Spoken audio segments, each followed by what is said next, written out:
Have you ever remembered a moment that never happened? A fear that hasn't occurred, yet feels real in your chest? Maybe it isn't your imagination. Maybe time itself is revealing itself to you. And this story begins right there. Welcome to Silent Signs Stories.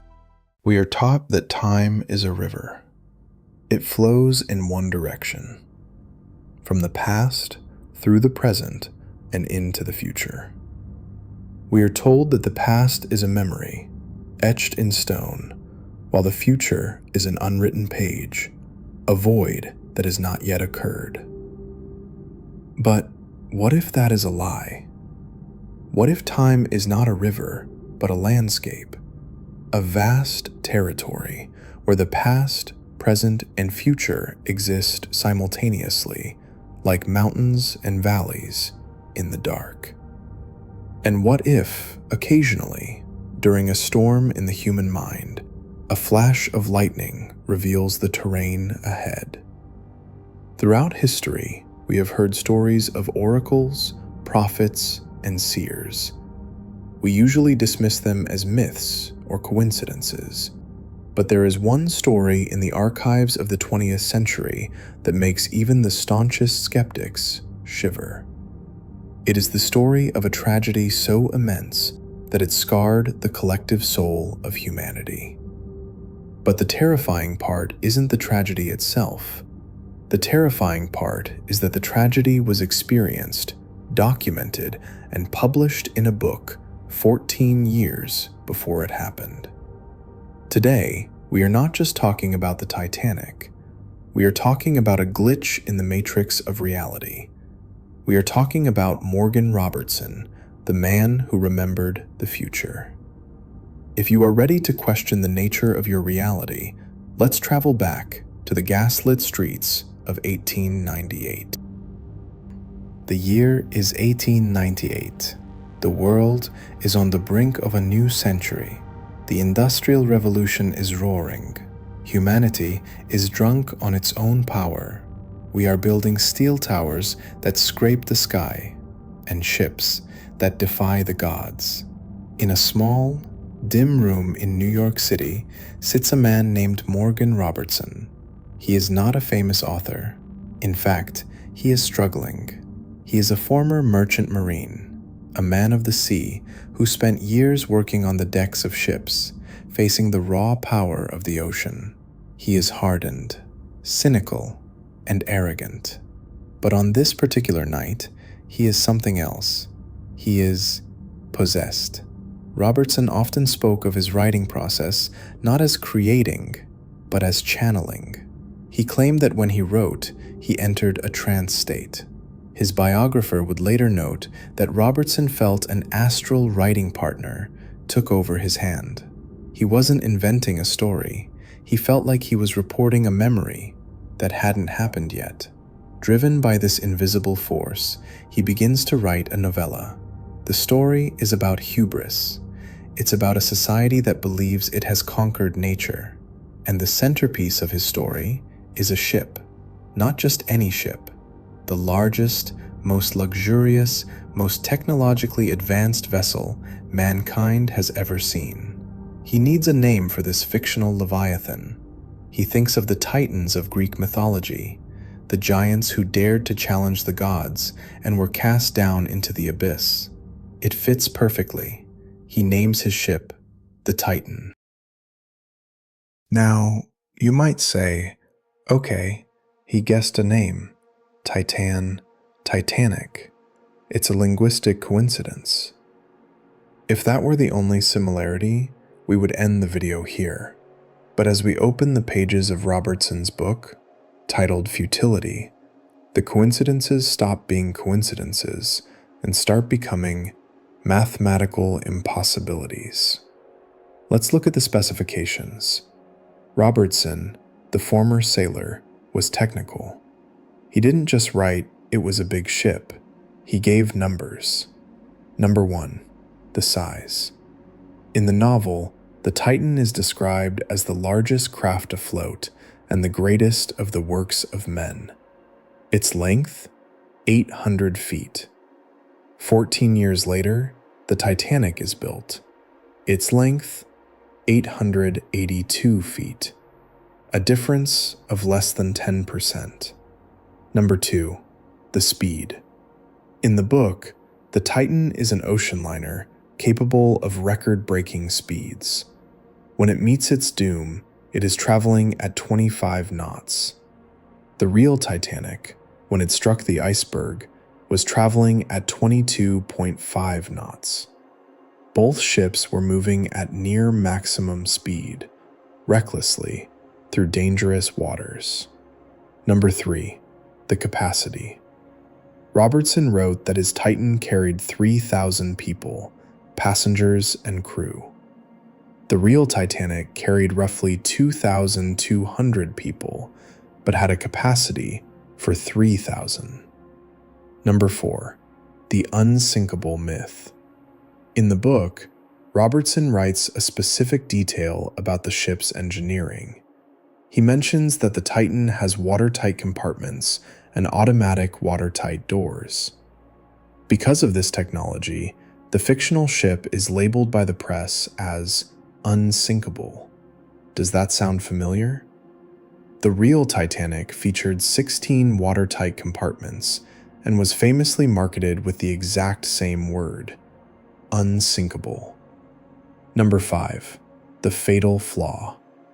But here is the most chilling detail, the one that caused the loss of life.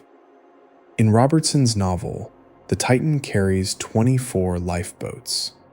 This was legally enough for the regulations of 1898, but nowhere near enough for 3,000 people. The real Titanic carried 20 lifeboats. In both the fiction and the reality, the tragedy wasn't just the sinking. It was the mathematical certainty that thousands had to die because there were no boats for them. Robertson published his book in 1898. It was a failure. Nobody bought it. It sat on shelves collecting dust, a forgotten nightmare. Time moved on. The 20th century arrived. Robertson continued his life, struggling with money, struggling with alcoholism, oblivious that the clock was ticking down to the date he had written, April 14th, 1912. 14 years after the ink dried on Robertson's page, the RMS Titanic is crossing the North Atlantic. It is a calm night. The water is like glass. In Robertson's book, the Titan strikes an iceberg in April, on the starboard side in the North Atlantic, roughly 400 miles from Newfoundland. At 11:40 p.m., the real Titanic strikes an iceberg in April on the starboard side in the North Atlantic, roughly 400 miles from Newfoundland. Imagine the scene. As the real Titanic began to sink and the water rushed into the boiler rooms, the fictional scenes from Robertson's book were manifesting into physical reality. The screaming, the freezing water, the band playing, the lack of lifeboats. It was as if the universe was following a script that a broke writer in New York had penned a decade prior. When the Titanic sank, the world was in shock. But soon, people remembered the book.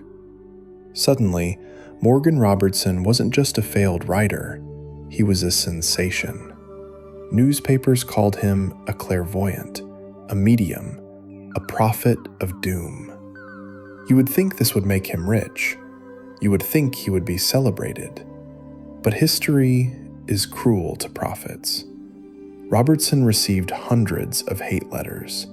Survivors and families of the dead accused him of cursing the ship.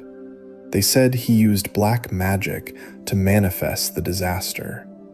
Robertson was horrified. He tried to explain, "I didn't see the future. I just know what maritime laws are. And I know that greed leads to bigger ships, with fewer lifeboats.